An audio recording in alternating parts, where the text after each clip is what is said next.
sa loob at labas ng bansa. Tinagit at kinalap ng Agila News Team. Agila Balita.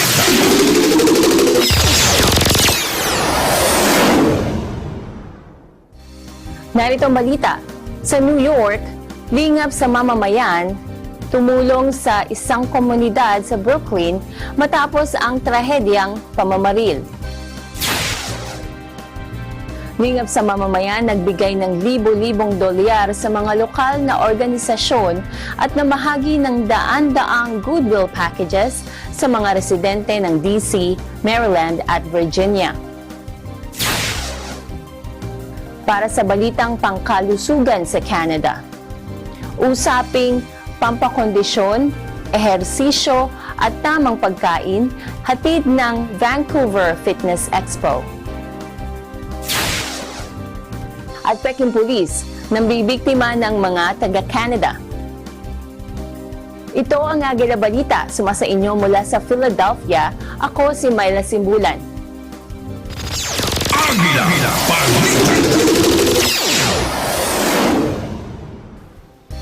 8 stops. Ganyan karaming lungsod ang binisita at bibisitahin ng lingap sa mamamayan handog ng Felix Y. Manalo Foundation's USA Tour nito. Sa episode na ito ng Agila Balita, papasyalan natin ang unang 2 lungsod. Sa New York, tumatanggap ng pagkalinga at suporta mula sa Iglesia ni Cristo at FYM Foundation ang mga residente ng Brownsville makaraan ng isang trahedya ng pamamaril sa kanilang komunidad. Narito si Agila reporter Joanne Blanco Soriano. I was born and raised in Brownsville, and Brownsville is a very beautiful, loving community. On July 27th, just a couple of weeks ago, we were hit with something very tragic that has never happened to us.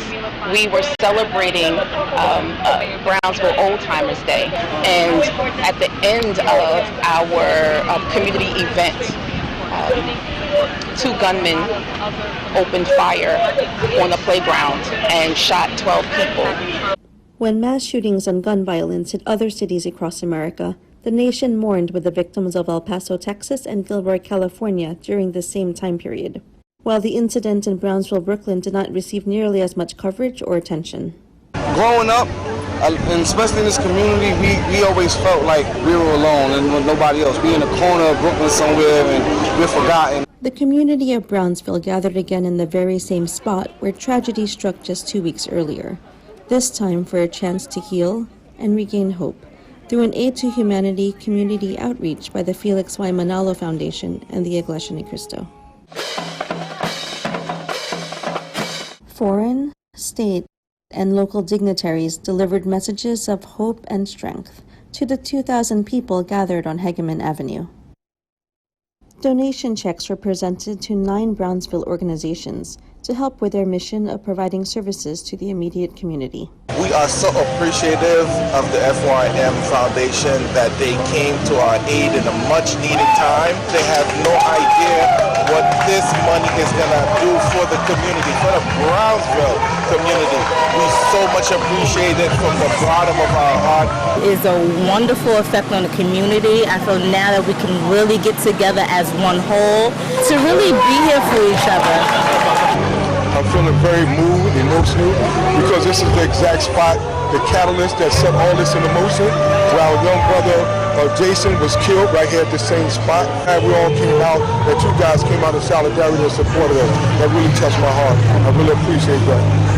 Unfortunate that what happened had to happen in order for our community to see that we have support all over the world, but we have it, and we needed that. We needed the hope that we got help, that people got our back. The program concluded with the distribution of Goodwill bags to the families and residents of Brownsville, containing food, toiletries, school supplies, and toys. This event is going to have lasting effect on the community, and it's a model of hope and friendship. It only takes a spark to get the fire going, and I believe this spark is big.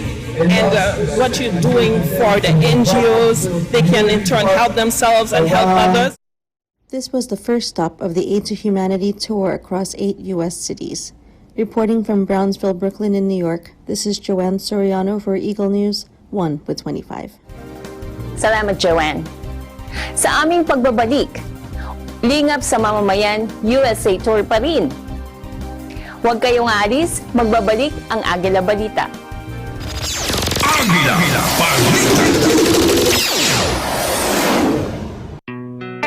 Health is our most important asset, and it should always be a constant.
Kayo ay nanonood pa rin ng Agila Balita, sumasa inyo mula sa Philadelphia.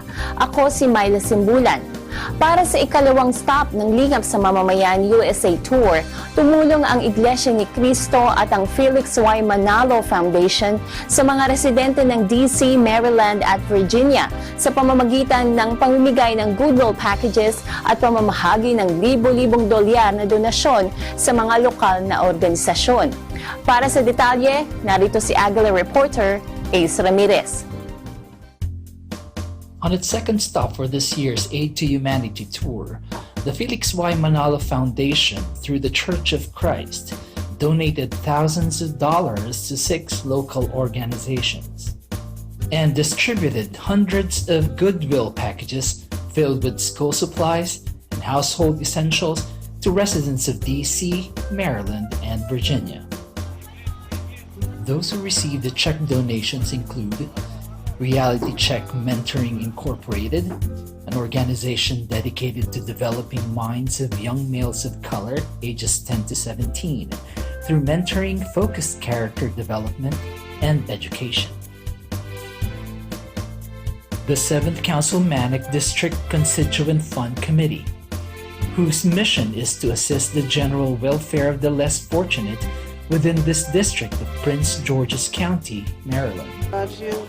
You've been a blessing to us, and you really don't know how much. Girl Scout Council of the nation's capital, an organization that helped mold girls of courage, confidence, and character. Unified Maryland Chapter, or the United Federation of Filipino American Educators, with projects that include sending books and school supplies to students and building libraries in the Philippines. The George Washington University Cardiology Brigade, an organization that provides cardiology care and free pacemakers in Honduras. Recipients of what may be considered generous donations shared with Eagle News their messages of thanks to the FYM Foundation and to the church's executive minister, Brother Eduardo V. Manalo. To the FYM Foundation, this is just a huge blessing that you all are giving us right now, and it will definitely help us to continue to be change agents in our community and impact.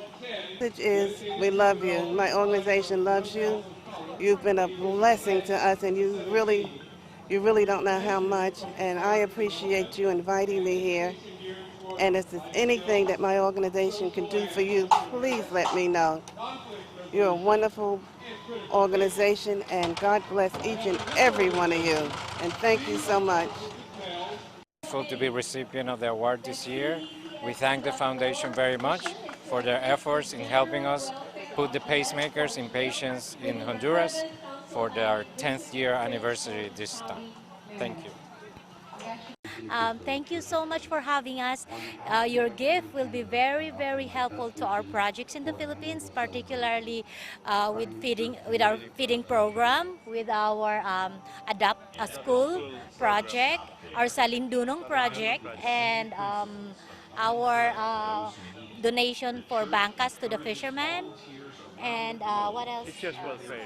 School supplies to the distressed areas in the Philippines. So thank you so much, and please know that we are one with you in your advocacy to help humanity. And we are so thankful for this foundation of INC, Iglesia ni Cristo, because God used you to have the seed money again to provide donations to those who are members of our association. We will use this to really expand and our help to those who are in need, especially the members of the Filipino teachers here in America.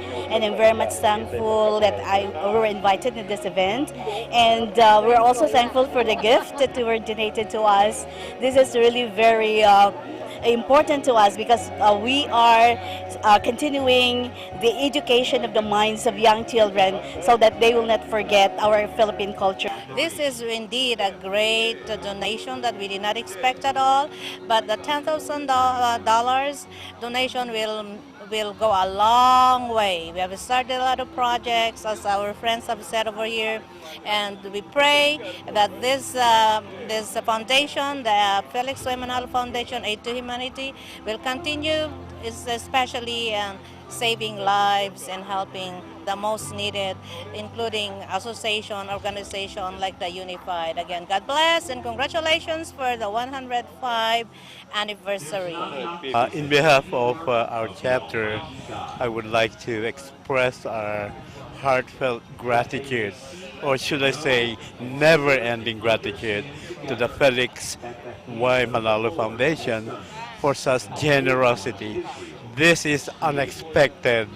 We were expecting an amount which is a little bit lower, but then, oh my goodness, this is a miracle, and we thank you, thank you, thank you. A wonderful turnout. Thank you so much. Local leaders, including Delegate Andrea Harrison from the Maryland House of Delegates, representing District 24. Prince George County's Council Member Rodney Streeter. Mayor Sean Maldon of Capitol Heights. Nonprofit organizations will have a little bit more help in their budget line because of you today. So thank you. And international attaches, including Jose Victor Chan Gonzaga of the Philippine Embassy, shared messages about the importance of community solidarity, love of neighbor, and the impact of a strong commitment to help those in need. It is our hope that our solidarity with the local communities today shall further reaffirm and strengthen the friendship between our two countries. Brother Matthew Castrano, the minister supervising the DC, Maryland, and Virginia congregations of the church, welcomed neighbors to its Temple Hills Chapel grounds, where hundreds of goodwill bags were distributed to families from the area. In the Temple Hills, Maryland, and Washington, D.C. metropolitan area, but also around the world. Leading the Aid to Humanity USA tour is the Felix Y. Manalo Foundation's president, Brother Glicerio Santos Jr. From Temple Hills, Maryland, I'm Ace Ramirez, Eagle News, 1 with 25. Salamat Ace. Sa aming pagbabalik, usaping pampakondisyon, ehersisyo at tamang pagkain, hatid ng Vancouver Fitness Expo at Peking Police nang bibiktima ng mga taga-Canada. Magbabalik ang Agila Balita. Agila Balita.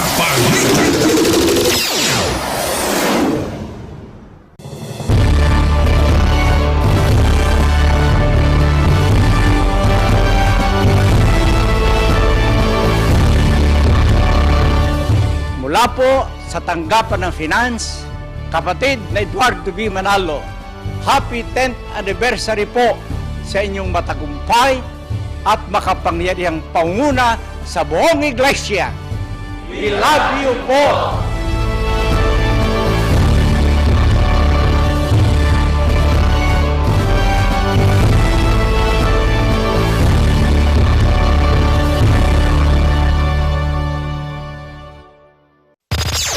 Agila Balita.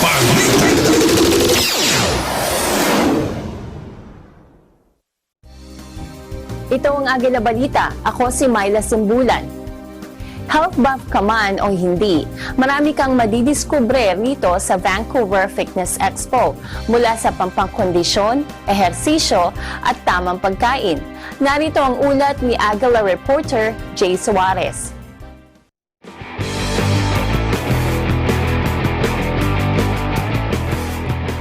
Personal training, group fitness, cycling, and nutrition. All these can be found here at the Vancouver Fitness Expo, your hub for anything fitness. Let's check it out. Fitness, health, career. All of these things were showcased under one roof on Canada's West Coast. The event is broken into two parts: educational sessions and a trade show. The sessions are geared towards fitness professionals and provide personal trainers with continuing education.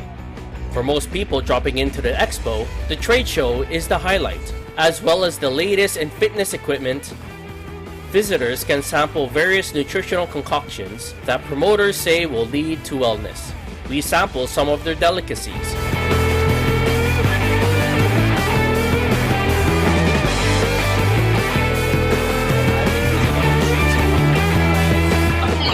Just fresh.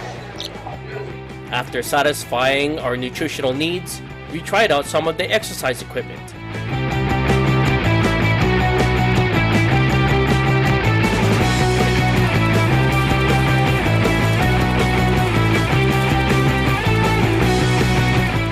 Now it's time to work out some of the kinks from all that exercise. With the help of Cameron Lichter, we use an Aerolax to help improve circulation. Okay, so different stages of inflation, right, with the air basically helps to promote blood flow throughout the legs, and it can also basically flush out lactic acid. So a really good recovery tool after any kind of intensive exercise. Feels good. Wow. Cameron had other gadgets to demonstrate.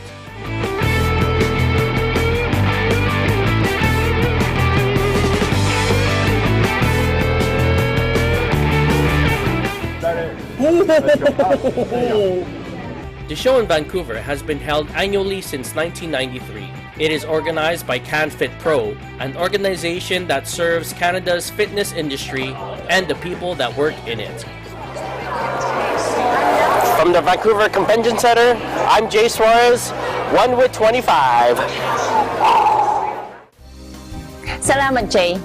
Tanong ko lang, kung suot ba ang isang slim bag ay nakakatulong para magbawas ng calories? Samantala, peking police scam, nabibiktima ng mga taga-Canada. Alamin ang kanilang modus operandi at ilang impormasyon upang makapag-ingat. Agila reporter Thomas Likeness nag-uulat. Bob lives in a western Canadian city. Recently, he lost $6,000 to these crooks. Bob agreed to tell Eagle News his story, but he asked us not to reveal his true name. One morning, Bob received a call. He was told that information about him had been found at a crime scene in Ontario, in a car that had blood and drugs in it. He was told that several bank accounts had been opened in his name and were used for money laundering and drug trafficking. The caller then asked Bob a series of questions about his banking information.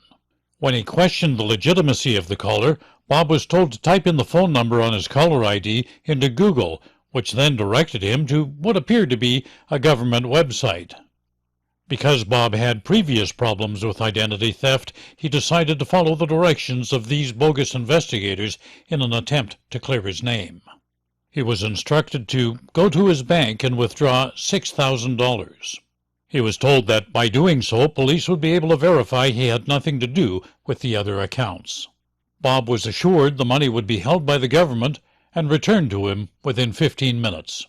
Over the course of the next 6 hours, the fake cops directed Bob to buy $4,000 worth of gift cards from various convenience stores. He was told to put the remainder of the cash into a Bitcoin machine.